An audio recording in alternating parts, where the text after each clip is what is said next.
L'histoire de l'automobile connaît de nombreuses légendes. Mais derrière les grands succès se cachent aussi de véritables catastrophes, des modèles que les constructeurs aimeraient eux-mêmes renier. Dans cette vidéo, nous allons parler de 16 échecs devenus une honte pour leur marque. 16e place, Volkswagen Golf Harlequin, 1996.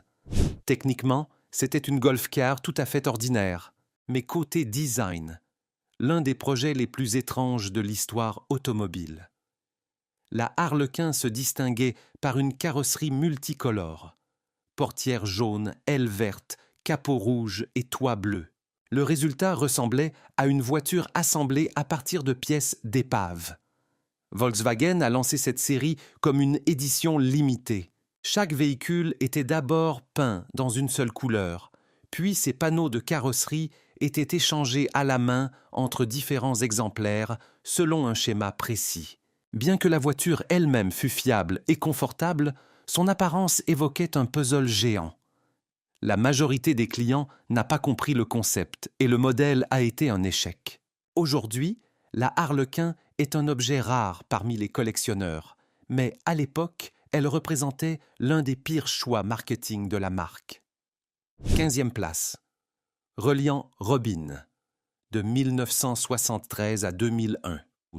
C'est sans doute la voiture la plus moquée de l'histoire de l'industrie automobile britannique. Le Reliant Robin avait 3 roues, une à l'avant et 2 à l'arrière, ce qui le rendait extrêmement instable.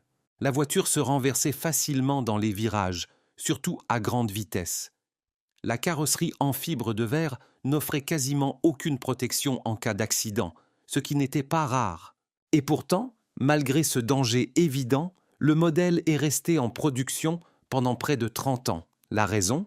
Une faille juridique dans la législation britannique. Le Robin était classé comme une moto, bénéficiant ainsi d'avantages fiscaux et de conditions de permis plus souples. C'est cette exception qui lui a permis de rester si longtemps sur les routes, malgré son échec total en matière de sécurité.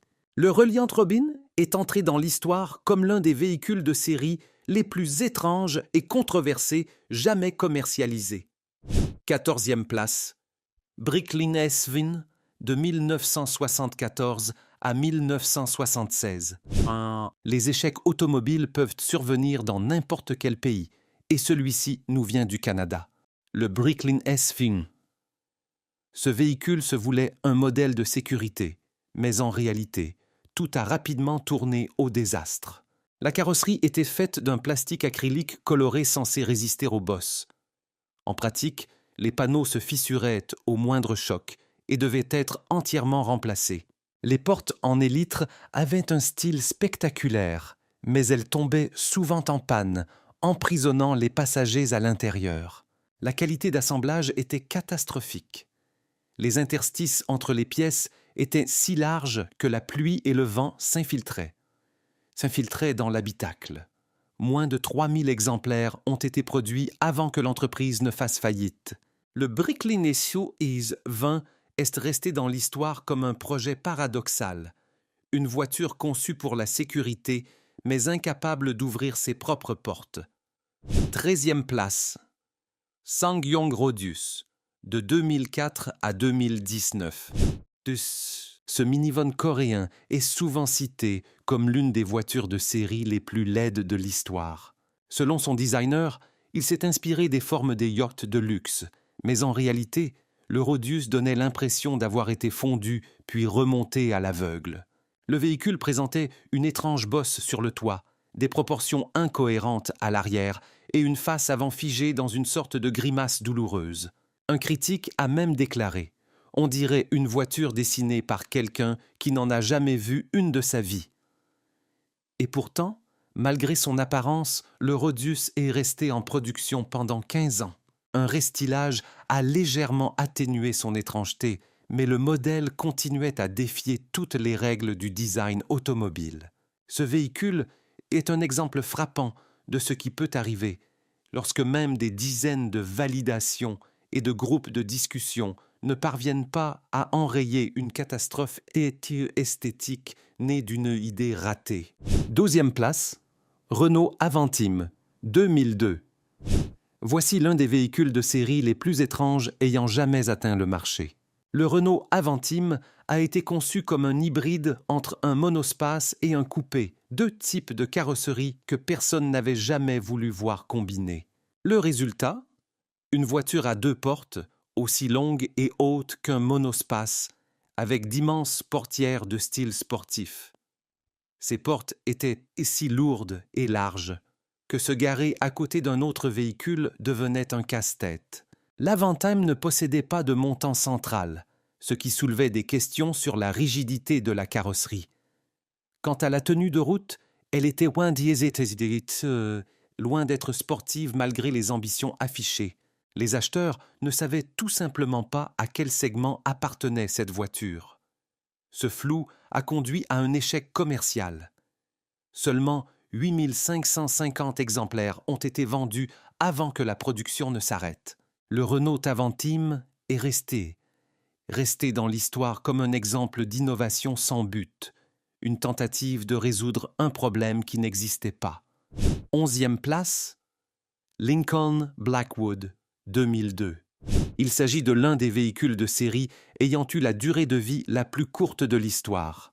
Le Lincoln Blackwood était une tentative de créer un pick-up de luxe basé sur le Ford F-150, mais le marché n'était absolument pas prêt pour ce concept. À la place d'une benne pratique, on trouvait ici de la moquette, un couvercle électrique et aucun véritable espace utile pour le chargement. Le véhicule était vendu uniquement en noir, avec des inserts imitation bois sur les flancs, qui ne résistaient ni à la pluie ni à la saleté. Pire encore, le Blackwood n'était proposé qu'en propulsion. Autrement dit, sa capacité tout-terrain, nulle. Tout cela paraissait étrange, même pour un véhicule de luxe. Lincoln n'a réussi à en vendre que 3350 exemplaires avant de mettre fin au projet. La marque a tenté de réitérer toute l'expérience avec le modèle Mark LT, mais celui-ci a connu le même échec. Certaines idées arrivent trop tôt. D'autres ne fonctionnent tout simplement jamais. 10e place, Cadillac Catera, de 1997 à 2001. Ce modèle était une tentative de Cadillac pour séduire un public plus jeune avec une berline sportive compacte. En réalité, la Catera n'était qu'une Opel Omega B, légèrement modifiée, importée d'Allemagne. Malgré tous les efforts marketing, la Catera souffrait d'un manque de puissance et de problèmes de fiabilité chronique. En particulier, la rupture de la courroie de distribution était fréquente et entraînait souvent la destruction complète du moteur. Avec une apparence proche de la Chevrolet Malibu, bien moins chère, les acheteurs restaient perplexes. Pourquoi payer plus cher? Plus tard, le site Edmunds a inclus la Catera dans sa liste des pires voitures de tous les temps, et les ventes ont confirmé l'échec total. Cependant, cet échec a permis à Cadillac de tirer des leçons importantes et de lancer plus tard la réussie CTS. Parfois, un échec est un pas dans la bonne direction, mais seulement après une réévaluation complète. 9e place, Suzuki X90, de 1995 à 1997. C'est l'un des véhicules les plus incompréhensibles jamais commercialisés. Le Suzuki X90 a tenté de combiner un crossover, un coupé sportif et un cabriolet. Le résultat ? Un véhicule 2 places avec transmission intégrale, toit amovible et un coffre à peine capable de contenir 2 sacs de supermarché. Il était trop haut pour avoir la tenue de route d'une voiture de sport et trop petit pour être un véritable tout-terrain. Même les experts de Consumer Reports n'ont pas su le classer clairement, le qualifiant finalement de « réponse à une question que personne n'a posée ». Le modèle n'a duré que 2 ans. Moins de 8000 exemplaires ont été vendus. Sa conception était fiable, mais l'idée elle-même était vouée à l'échec. Ce véhicule est devenu un exemple parfait de la façon dont vouloir plaire à tout le monde revient à ne plaire à personne. 8e place, Vector W8 de 1989 à 1993. Ce supercar américain devait révolutionner l'industrie, mais est devenu au contraire l'exemple parfait de la manière dont des ambitions démesurées, sans fiabilité, peuvent mener à la catastrophe. Le vecteur Dvolu-8, conçu avec des technologies issues de l'aéronautique, promettait une vitesse de pointe de 390 km/h et visait à concurrencer Ferrari et Lamborghini. En réalité, tout s'est effondré. Seuls 17 exemplaires ont été produits, et même ceux-ci tombaient régulièrement en panne lors des essais ou dans les mains des journalistes. L'électronique empruntée à l'aviation impressionnait par son apparence, mais s'avérait peu pratique et instable. Le vecteur W8 est devenu le symbole d'un potentiel inabouti, une tentative de prouver que les États-Unis pouvaient créer un supercar de classe mondiale. Mais l'échec du projet n'a fait que renforcer l'idée que les Américains ne savaient pas concevoir de voitures haut de gamme. Aujourd'hui, ce modèle est prisé des collectionneurs pour sa rareté, mais il restera dans l'histoire comme l'un des échecs les plus marquants du segment des supercars. 7e place, Sterling 825 et 827, de 1987 à 1991. Le Sterling était une version légèrement modifiée du Rover 800, lui-même basé sur la plateforme fiable de l'Acura Legend. En théorie, tous les éléments étaient réunis pour en faire un succès. Mais la qualité d'assemblage était catastrophique. Les pannes électroniques étaient si fréquentes qu'elles semblaient surnaturelles. Le tableau de bord se déformait sous la chaleur. Le cuir craquait au bout de quelques années à peine, et chaque exemplaire semblait avoir sa propre vie imprévisible.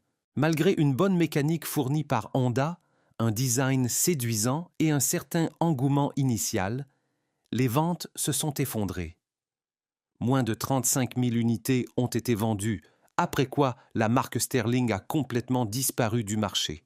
Dans cette histoire, cette histoire est devenue l'exemple classique que même la meilleure base technique ne suffit pas si la qualité de fabrication frôle le désastre.